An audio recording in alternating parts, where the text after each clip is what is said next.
Schauf of DraftSharks.com here with our projections poobah, Jared Smola. And that's important because we are talking 2024 fantasy football rankings today. Jared, before we get to specific players, let's talk a little bit about the process. And of course, we'll start with you, our Fantasy Pros multi-year accuracy award winner, generating initial projections on a team-by-team basis, right?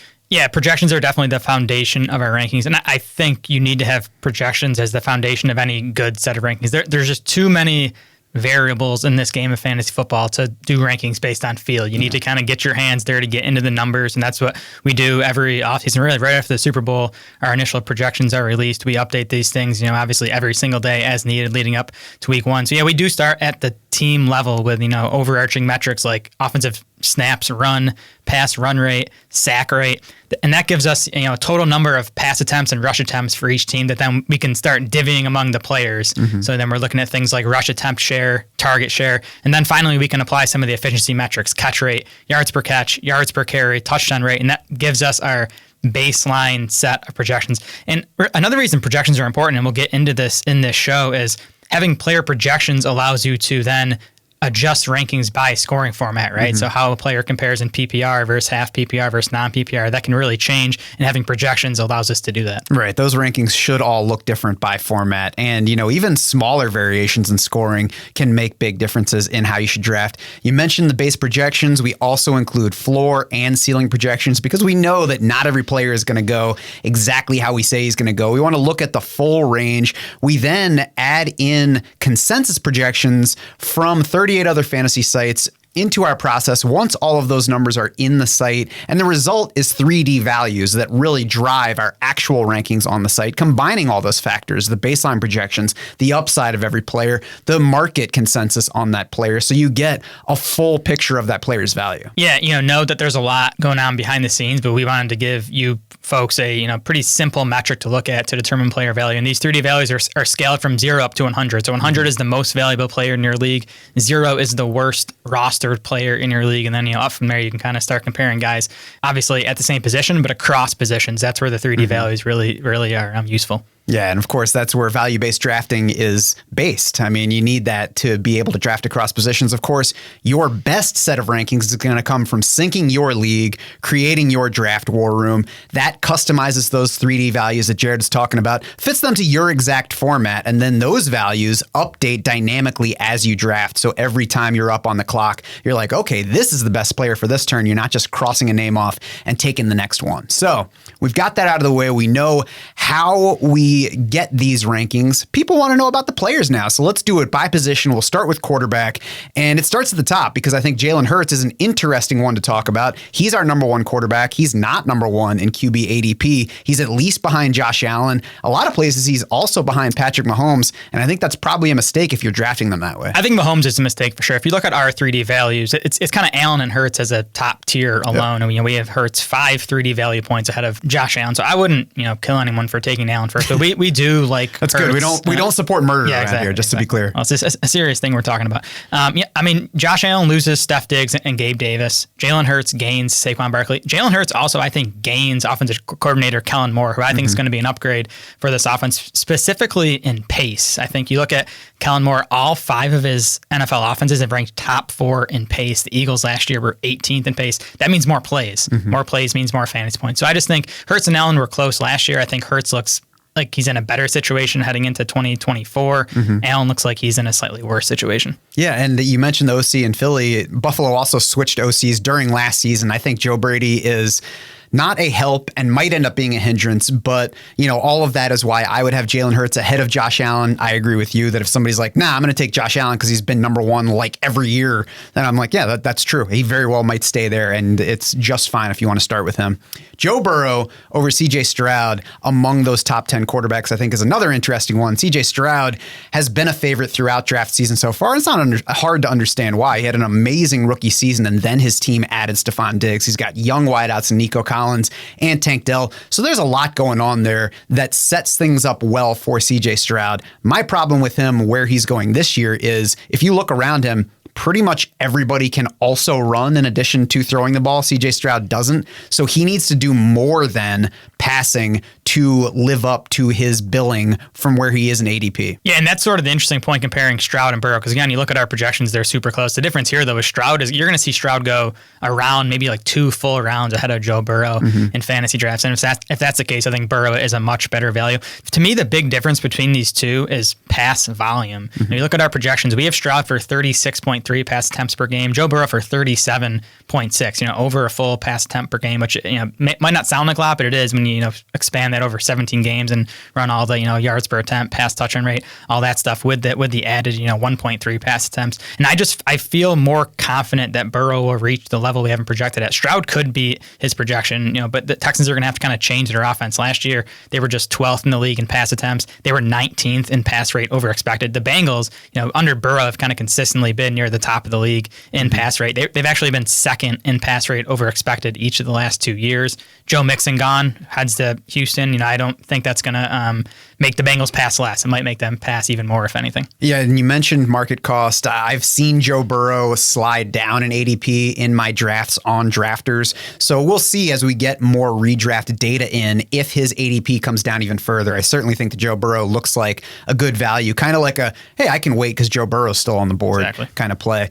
By current redraft ADP, we have Jayden Daniels ranked ahead of 7 quarterbacks that are going higher in the current redraft market. I would say you should expect some changes as we get more of that draft data that I just referenced, but that's a pretty good signal of what we think of Jayden Daniels, who you've probably heard us talk about before, versus where the market has the rookie. Yeah, exactly. You can check out our Sleepers video for more on Jayden Daniels, but just the combination of rushing upside and really passing upside. The guy was one of the most efficient passers in college football last year. Combine that, and I think I'm shocked how late he's going. I think the ADP is going to rise, but I hope it doesn't, because he's just he's the best quarterback value right now. Yeah, I agree. I'm drafting him plenty, and I'm going to keep on doing it until the market says, hey, wait a second, I want to get him some too, and pushes him up higher. Beyond that range, and Jayden Daniels is he's not a safety net because I go in with him as a specific target. It's not like, I missed out on everybody else, but I can take Jayden Daniels. I know that I can wait because I can get Jayden Daniels. But even beyond that, there are some intriguing guys in QB2 range. Jared, the first one that jumps out to me is Trevor Lawrence, who's just quarterback 17 by our redraft ADP. He finished QB 15 in points per game last year, QB 11 the year before, just a 3.3% passing touchdown rate for his 3-year career so far, a high of 4.3%. That's not a high number. That's below like top 12 quarterback level. So I think we've probably got upside to Trevor Lawrence going forward. And actually, we've got an article just on the site from our boy Shane Hallam pointing out the difficulties that Jacksonville receivers had last year that dragged down Trevor Lawrence's production. So I think this is an upside player who has some QB1 potential that you can get as a QB2 and see what happens. Yeah, there's some highlight packages floating around. I guess they're more lowlights of just all the close missed touchdowns Lawrence had last year where a guy bobbles it or a guy can't get his feet inbound. So definitely positive touchdown regression coming from Lawrence. I think Lawrence is a good guy to pair with someone like Jayden Daniels because, listen, I think Jayden Daniels is probably safer than most people think because of the rushing, but he is a rookie. I think someone like Lawrence gives you a nice floor in case Daniels doesn't work out. Another guy I think you could pair with Jayden Daniels that I think has a pretty nice floor is Geno Smith, who's 19th in our rankings, quarterback 24 in ADP. Smith underwhelmed last year. I think he finished close to like 24th in points per game. He was quarterback 8 in points per game in 2022. I think he still has one of the best wide receiver trios in the NFL. New offensive coordinator Ryan Grubb comes in this year. I think he's going to just have a more aggressive, pass-heavy, downfield passing attack that I think is going to help Geno Smith. I think he's a pretty good bet to beat ADP. And again, I think he's a pretty safe bet if you're looking for safety behind someone like Jayden Daniels. Yeah, there's more talent around Geno Smith now than there was 2 years ago when he finished QB8. So I'm excited. He might be my single favorite best ball quarterback selection just because of how late he's going. It's very close between him and Jayden Daniels, but I love looking at a team when I'm done and seeing Jayden Daniels and Geno Smith both on it. Running back, of course, it all starts with Christian McCaffrey, no matter your format. And you'll see in our 3D values a large gap between McCaffrey and then the next tier, which is Breece Hall and Bijan Robinson. I don't think anybody can argue against that after the way last year went. It doesn't mean that neither Breece Hall nor Bijan Robinson can outscore Christian McCaffrey this year. But for our drafts, it's definitely McCaffrey, then a leap to the next group. Yeah, I mean, it feels like Hall and Robinson's upside is kind of maybe at what we got from McCaffrey last year, right? So that's kind of the argument for McCaffrey. Now, I do think if there's a running back or running backs that can threaten McCaffrey for that top spot, it is Breece Hall and Bijan Robinson. Like, I'd be surprised if anyone else did it, barring some big injury for McCaffrey. But I mean, Breece Hall, awesome last year, coming off the ACL in a crappy Jets offense. Now he gets Aaron Rodgers back. The O-line looks a bit better. And then kind of same deal with Robinson, just in a better situation with the new coaching staff that has said multiple times this offseason that like Bijan's going to be the focal point of that offense. So both these guys should get tons of touches, both on the ground and in the passing game. And they're both elite talents, really just entering the primes of their careers. Yeah, if I'm Raheem Morris or Zach Robinson, the OC in Atlanta, and I get questions like, hey, are you going to run Bijan Robinson near the goal line a little bit more? I'd be like, yes, we are. We're not just going to take him off the field and give it to Tyler Algier every time. There's another jump from Breece Hall, Bijan Robinson to then Jahmyr Gibbs and the other running backs that are near him. And it's a larger group there. And that's how I'm drafting it too. It's Christian McCaffrey clearly, then it's Breece Hall and Bijan Robinson clearly, and then it's Jahmyr Gibbs and the others. And I think even from that group, you kind of have to start thinking about who you're pairing with them. If you take any of the top three, you're like, all right, I can do whatever I want with that next running back spot and the rest of the group. I think once you get to Jahmyr Gibbs and some others, maybe you are a bit more mindful of getting a better RB2 or at least two good guys to pair together in RB2 and 3. Yeah, for sure. And I think, if we're talking full PPR, I think Gibbs is probably the fourth running back that belongs in round 1. But to me, the rest of these guys are more like round 2 values. And once those top 3 are off the board, maybe I consider Gibbs at the very end of round 1. But otherwise, I'm looking wide receiver in the first round. Yeah, and we had our draft guide show. We talked about exactly that. And this is exactly the group that we're looking at. I like a wide receiver in most spots in round 1. And then I like a running back in plenty of spots in round 2 because of that group that's fairly tightly packed. Jared, it's another fantasy football season, and that means another year of Draft Sharks having Joe Mixon ranked ahead of ADP. And how do you argue against it? He goes from one really good offense to what should be another really good offense on a contract that says we're going to give him the ball a lot. Yeah, we've been high on Mixon most years. It's worked out most years. We're going to keep riding with it. It's less about the player because he is getting up there in years. There's some efficiency declines that we've seen lately. But Houston traded for Mixon before, the Bengals are probably going to release him, but Houston was like, no, hold up. We'll give you a little bit to make sure we get this guy. Then they give him a 3-year, $25 million extension. The coaching staff talked him up all offseason. Their OC, Bobby Slowick, just recently in late July called Mixon the workhorse. So you're going to get, I think, RB1 level volume in this offense that is going to be at least a top 10 offense, maybe a top 5 offense if they continue to ascend with CJ Stroud. So you got the volume, you got the supporting cast. I see no reason why Mixon will not score as a top 12 running back, at least in points per game. Right. If your argument is Joe Mixon's not that good, my argument back is I don't care. That's the basis of running backs don't matter. Yes. So he leads Josh Jacobs, Rachaad White, James Cook in 3D value. He trails those guys in ADP. I'm taking Joe Mixon ahead of those guys without a second thought. And it's a nice way to buy into that Texans offense because I don't love the prices on any of the wide receivers or CJ Stroud. So if that offense is going to be anywhere near as good as the market says, its running back is going to score pretty well. For sure. And we know offensive quality really, impacts running back production. We want running backs on good teams so they get touchdown opportunities, so they're playing with leads so they kind of get that rushing volume. I don't know how good the Pittsburgh offense is going to be, but they have some pretty good running backs. So that makes Jaylen Warren and Najee Harris interesting. They're both pretty close together in our rankings, really across formats, but there are differences depending on your format. PPR, it's Jaylen Warren first. He passed Najee Harris as the pass catcher in that backfield last year. He's been the more efficient runner both years that they've been together. It's entirely possible that Jaylen Warren gets more touches this year and becomes the top Pittsburgh backfield scorer across formats. But for now, we've got him ahead in PPR, closer in half PPR, and then Harris is ahead in non-PPR. He's the bigger guy. We assume he's going to get the Tyler Algier stuff near the goal line, and people can cry that Jaylen Warren's not getting touchdowns in Pittsburgh like we did with Bijan Robinson last year. And of course, the thing that ties that together is Arthur Smith, former Falcons head coach, is now the offensive coordinator in Pittsburgh. Yeah, and I think this is a perfect example of the importance of projections and sort of how that helps you evaluate these guys in different scoring systems. Because like you said, Matt, we have Najee Harris to lead this team in carries pretty easily, but we have Jaylen Warren to lead the backfield in targets pretty easily. So you look at PPR rankings, you have Jaylen Warren at 26, Najee Harris at 27. You flip over to non-PPR, you have Harris way up at 22nd and Jaylen Warren down at 31st. So again, doing those projections allows you to kind of see how the value changes across scoring systems.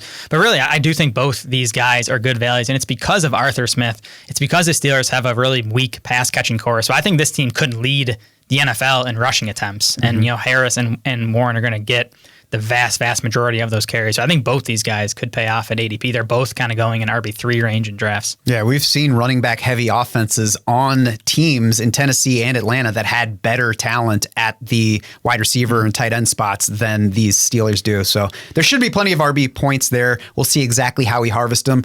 And, through July and August, we'll see what the buzz is saying on roles between Jaylen Warren, Najee Harris, potentially adjust our numbers as needed. But, we're watching it for sure. The Broncos backfield is another one to watch closely. Javonte Williams has been the talk, both positive and negative, more so negative recently.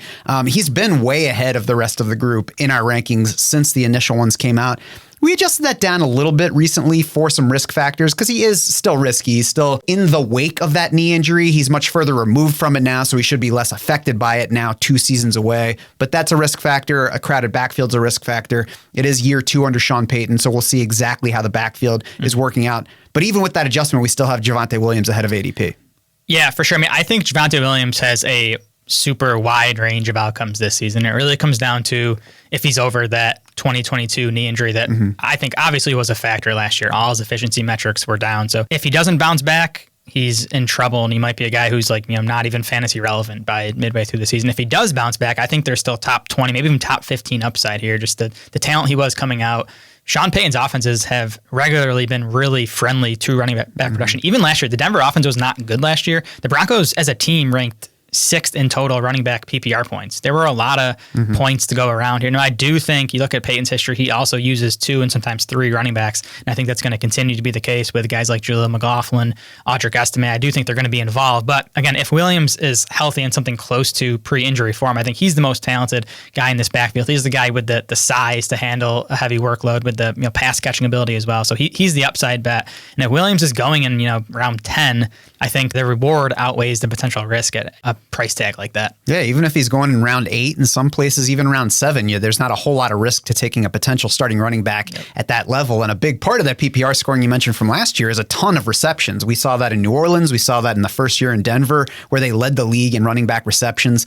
And so you might look at the group and say, yeah, but he's going to lose receiving to Jaleel McLaughlin. No, he's going to lose some of it, but there are a lot of those catches available. Javonte Williams caught plenty of balls last year. He doesn't need to catch 70 to be valuable for our fantasy rosters. So there's enough there. We'll be watching Javonte Williams. He's also, by the way, slimmed down. We've gotten reports from the first couple of days that he's looking better than he has in a while. So it's Javonte Williams. Then you take a jump down. Jaleel McLaughlin. I don't remember if it's McLaughlin or McLaughlin, but I guess we'll get back to that this season. He's next. There's limitations to the upside there. I think we'll probably see more touches this year than we did last year when he was basically only heavily used, and not even that heavily, but his heaviest use came when Javonte Williams was out or limited in games. I think that'll increase this year, but I still imagine that we'll get more of a lead role for Javonte Williams than a split. Yeah, McLaughlin's just small. That kind of limits, I think, especially the rushing upside. I know he struggled in pass protection last year, which is something he's going to have to improve on. He was one of those guys where when he got on the field, you knew the ball was going to him because they didn't want to use him in pass pro. They were either going to hand it to him or throw it to him. So we'll see how he progresses in his second year. I know Sean Payton has talked him up. Payton seems like the guy. And again, we've seen, I've seen people compare McLaughlin to Darren Sproles. And it's I get that's the role you might want to see him in. He's not going to give us Darren Sproles level of production. But again, we do have a history of Payton, kind of getting the most out of an undersized pass catching back like that. Darren Sproles is a bad comparison. It's the same as comparing every single white slot receiver coming out of college to Julian Edelman and Wes Welker. You're taking the absolute best case scenario for that size player and applying it when nearly every player is not going to hit that. So yeah, if you find yourself making a Darren Sproles comparison, stop and pick another small running back to compare that guy to. And if you can't find another one, then maybe that's a signal that you shouldn't look to make those comparisons. Audric Estime certainly also in the picture as well. We're going to see what his role is like, and it's going to depend a lot on what Javonte Williams looks like, because if Williams is ready to lead the backfield, it's probably not going to be a whole lot left over for Estime besides a handcuff role. Exactly. I think McLaughlin kind of has his role. Estime, I consider at this point more of a Williams handcuff, and that can either be a Williams injury or Williams doesn't get over this knee injury and he just struggles out of the gate. And Estime sort of has that size, early down profile. He doesn't have the pass catching chops that Javonte does, which I think gives Estime a lower ceiling. But still, if he can give you 12 to 15 carries per game as the lead back, he's going to pay off because he's still available in the very final few rounds of drafts. The Browns' backfield doesn't have anybody going early because there's plenty of uncertainty, and it starts with Nick Chubb, who is coming off his serious knee injury from week 2 last year. Some positive buzz recently off his squats video making the rounds on socials. He's at RB28 by our current non-PPR ADP. That's too early for me for a guy coming off as serious knee injury as he had. RB32 in PPR, also a bit early. I can't say that you should not take any Nick Chubb at that level. I can say I'm certainly not targeting him, not having him much. If you're drafting a bunch of teams, maybe you stick him on 1 or 2. But it's tough to really get into Nick Chubb until we see him back to full usage, which we have yet to get an indication that will happen before the start of the season. Yeah, that was a really nasty injury he suffered, and he needed 2 surgeries, and the second one didn't happen until November, and I think that's key because to me, that's kind of when the rehab process starts after that final surgery. So we're really talking about a November timeline here. So we currently project Nick Chubb to miss the first 7 games of the season. That will obviously be updated. Maybe we'll lower that, maybe we'll increase it depending on how things look in August here. So that's kind of what's keeping him down in the rankings. And obviously, even when he comes back, there are questions about how he's going to perform. We just talked about Javonte Williams coming off an injury that I don't even think was as bad. I'm not a doctor. I'm not going to say for sure, but similar to maybe Javonte's was even less serious. So there are efficiency concerns for Chubb even when he does hit the field again. And of course, the concerns with him make Jerome Ford and D'Onta Foreman more interesting. Jerome Ford's at around RB 40, 41 across formats and ADP. That's a fine level. Foreman's going very late. I can't get excited about Foreman for a lineup setting format because we're going to need Chubb to be completely out for Foreman to be startable. Right. And even then, he's not a pass catcher, so it's probably just a non-PPR play. So, if we get closer and Chubb's not going to be on the field for those early weeks, Foreman makes sense, I think, in non-PPR leagues, but not super interested. I keep wondering if I should be more interested in Jerome Ford. I think he's the guy that does have a role no matter what the rest of the backfield looks like, because Nick Chubb at his best doesn't catch a whole lot of passes. So at the least, we've got some kind of modified Kareem Hunt role here. And then Jerome Ford was the backfield leader touch-wise after Chubb went down last year. So I would imagine that we're looking at something more like that than Foreman being the runner and Jerome Ford being the pass catcher if Chubb's out this year. Yeah, that's how I'm viewing this backfield. I think Ford just kind of has his role, and that's 10 to 12 carries per game and most of the pass catching work, which gives him value. I don't think he has a ton of upside beyond that, even if Chubb isn't ready. I think we saw it last year. They mixed in Kareem Hunt quite a bit, even though Kareem Hunt was not very good. But I think they just wanted to, limit Ford's touches to kind of what they were. So I think that's where Foreman could have value, is if Nick Chubb is not available to start the season, you could see Foreman, maybe like splitting carries down the middle with Jerome Ford. But like you said, Matt, Ford's going to continue to handle most of the pass catching work. So that makes him easily, the best bet in this backfield until we get, Chubb back to full health. Yeah, and we'll watch for more updates on the situation, but none of the guys stands out as a value by our ADP market index, which compares our rankings for that specific format with the ADP for that specific format and shows you who we would buy ahead of market price, who we're fading at their current market price, and who's priced just right. Wide receiver, similar to running back, not to the same degree, but there's a gap between CeeDee Lamb and Tyreek Hill at the top. Another jump from Tyreek Hill to number 3, Justin Jefferson. A jump from Amon-Ra St. Brown to Puka Nacua. So Jefferson, Amon-Ra St. Brown, Jamar Chase, all pretty close together. The gap from Lamb to Hill to Jefferson, and then Amon-Ra St. Brown to Puka Nacua. Starting with Lamb and Hill, because I think those are pretty consensus, your top 2 wide receivers. To me, this comes down to, we talked about ceiling and floor projections. This is more a floor thing. Lamb just feels safer to me. Our projections kind of have it that way. For starters, Lamb is 25 years old. He's in his prime. Tyreek Hill is 30. That's not really time to start worrying about a wide receiver, but it's like, he's past his peak, right? It's more concerning than 25 is. Yeah, exactly. Sure. Exactly. So that's a mark in Lamb's favor. The other thing, we do have our injury predictor, which, we have projected games missed for every player, and those are factored into our projections. Tyreek Hill projected for 1.8 games missed. CeeDee Lamb 1.3, so half a game more for CeeDee Lamb, which again not a big thing, but as we're splitting hairs between these top 2 wide receivers, that's why Lamb comes out number 1 for us. And of course, we'll watch his holdout situation and see if anything changes as we get closer to week 1. I would imagine he'll report sooner than later. Before we move out of this round 1 range, I think it's worth noting those gaps because that's how I've been drafting it. Is among those top 3 picks, I'm happy with either Lamb or Hill. Then beyond that, Jefferson Chase, Amon-Ra St. Brown, I'm happy with those guys in any order. And then if all those guys are off the board and Puka Nacua is up next with, of course, A.J. Brown, Garrett Wilson, that's where I'm like, if Breece Hall or Bijan Robinson's still on the board, I'm happily taking the running back and then saving my wide receiver picks until the next couple rounds. Yeah, totally with you there. Breece and Bijan ahead of this, Puka, Garrett Wilson, A.J. Brown tier. I think Puka, Garrett Wilson, A.J. Brown, that's when you start to mix in Jahmyr Gibbs. I think that's a tier as well. So that's like the back three picks of round one. Those are the kind of guys you're deciding between. I definitely think those three are a tier. And we'll get into exactly how to treat that in our best draft position show because that comes into play in that one. Now to DJ Moore, out of the round 1-2 turn guys. DJ Moore we have ranked ahead of ADP, wide receiver 16 in our PPR rankings at the moment. Not a player I would have guessed we would be ahead of ADP on, that I would be ahead of ADP on, but I think the thing here is the market has overcorrected from last year. None of us expects Moore to score like he did last year when he really just didn't have target competition in Chicago because he got Keenan Allen, because he got Rome Odunze, but he also got a QB upgrade. He got an offense that's probably going to throw the ball a lot more, and he got a market saying, nah, he's a lower wide receiver too.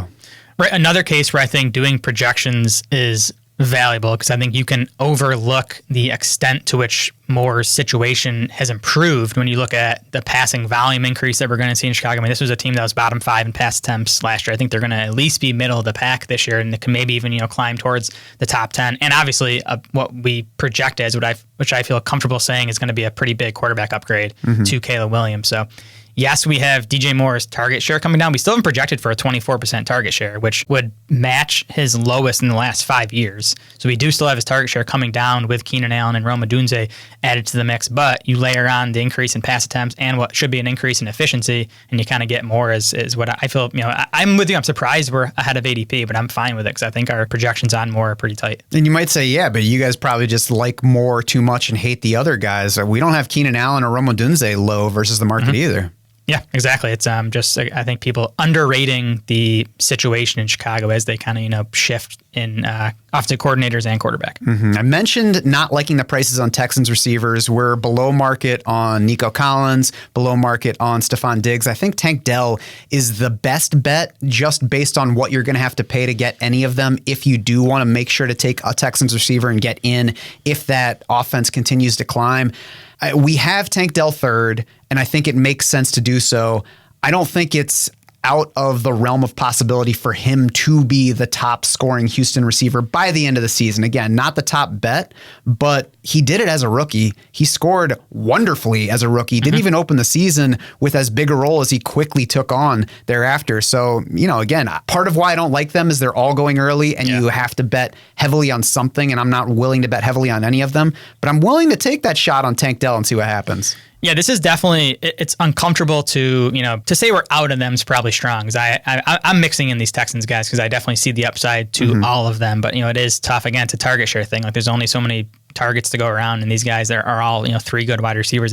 Dell is nice that he's the cheapest, right? And I think we'll get to Nico and Diggs, but Tank Dell, to me, the biggest mark in his favor, 7 full games with Nico Collins last year. Tank Dell out targeted Nico Collins in those games 59-52. So I wouldn't be shocked if Dell outscored Nico this year. I'm definitely betting on Nico, but I think it's within the range of outcomes that Tank Dell does even lead this wide receiver core in fantasy scoring. But to me, Nico Collins is the one that comes with the fewest question marks. Just what he did last year. He was over 3 yards per route run, only the 5th wide receiver to do that over the last 10 seasons. The other 4, Julio Jones, Cooper Kupp, Tyreek Hill, Brandon Ayuk. So he's in elite company there. I think Nico's 25 years old. He has the size of a number 1 wide receiver. He's, to me, the best bet in this wide receiver core. But I'm with you. I think he does go a bit earlier than he should with this target competition. Yeah, the best first bet, but you also have to pay to get that best first bet. And then Stephon Diggs, all he did was dominate target share in Buffalo the past several years. So, can you say that he's going to go to Houston and fade into the background?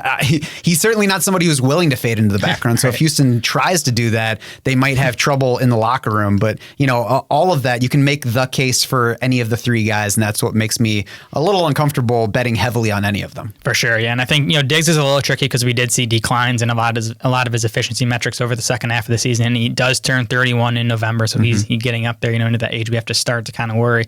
But it's also a 9-game sample, the second half of the season. It was a new offensive coordinator, as we've mentioned, in Buffalo. So maybe, that was the problem for Diggs. And, like you said, he's been an elite target earner, an elite fantasy producer for a while now. And now he, hooks up with CJ Stroud, who just had, maybe the best rookie quarterback season of all time. Yeah, I'm not drafting him, though.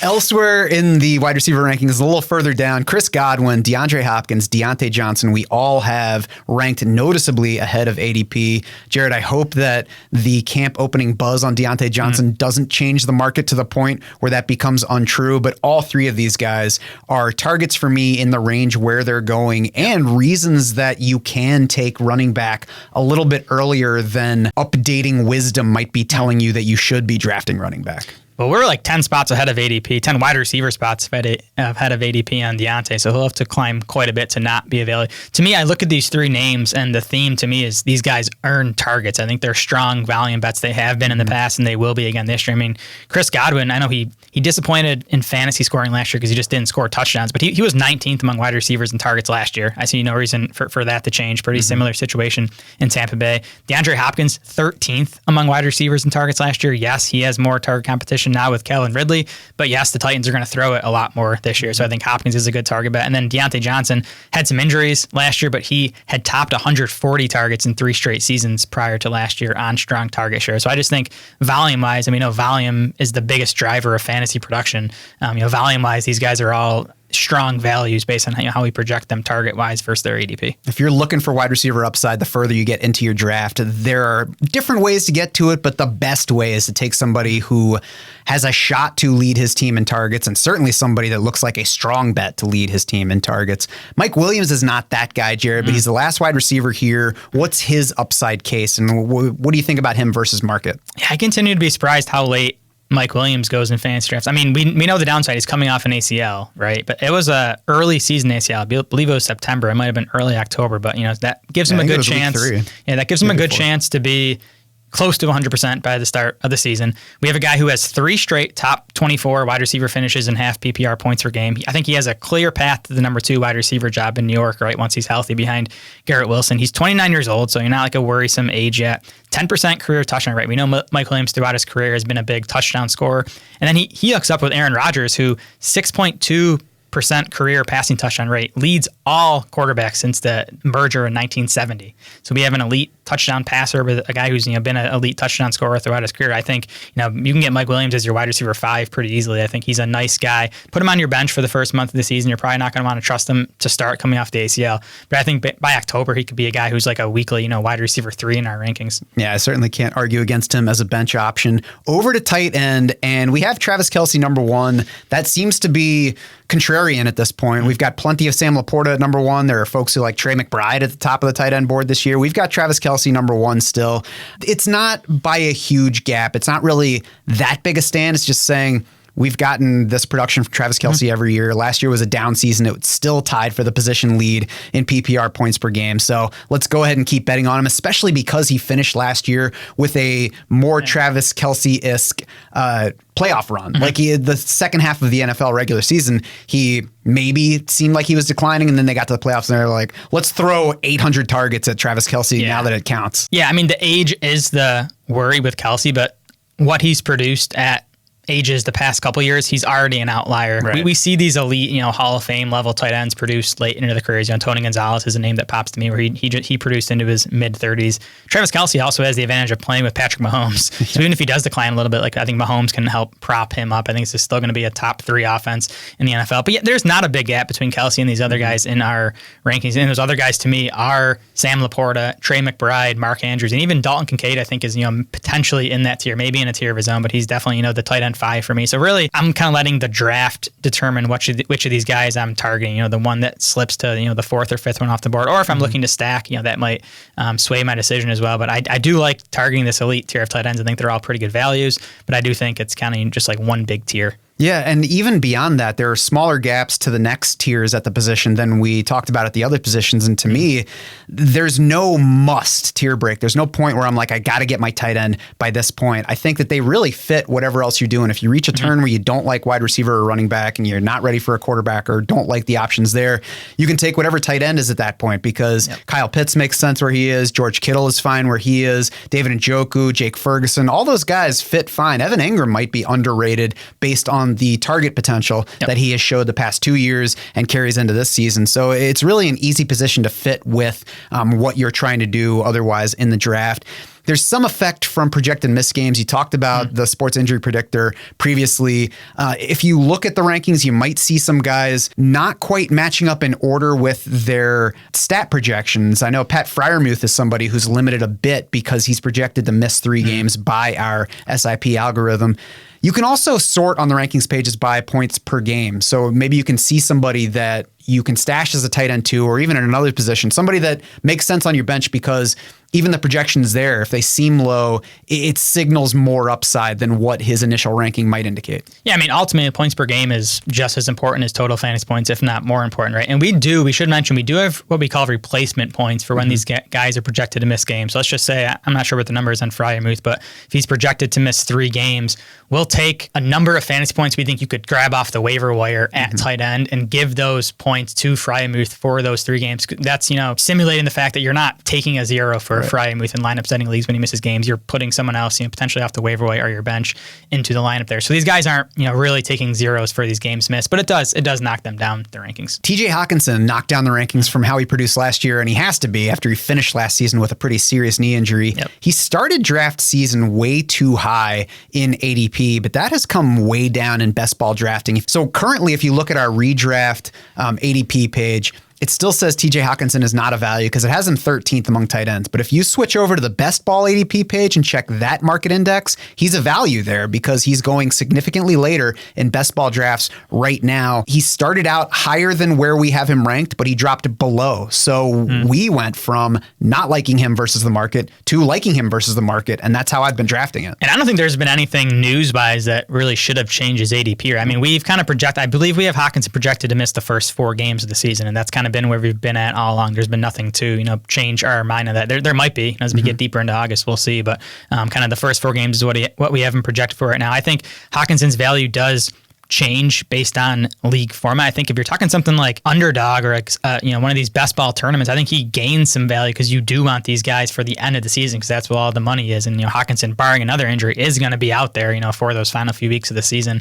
If you're talking something like a full season, like drafters point total all 17 weeks, I think he loses some value because in that case, those games he misses early in the season are worth just as much as the games late in the year. But that makes him a good pairing as a tight end 2, maybe with somebody who's got a lower ceiling, but is definitely going to be on the field in week 1. And again, we'll keep watching Hawkinson's situation because the last update from Kevin O'Connell said he's ahead of schedule, which all NFL players are when they're coming back from injury. So we'll watch and see how true that is. You can check out our rankings pages for various formats anytime at draftsharks.com. But if you're actually looking for rankings that will give you a draft day advantage, then there's only one way to get them. You need to sync your league. You need to create your draft war room. That custom fits the rankings to your specific format, and it keeps those rankings up to date as you go throughout your draft. So you're never just taking the next guy on the list. You're not crossing out names. You're making the optimal selection for your team at that moment. Get started now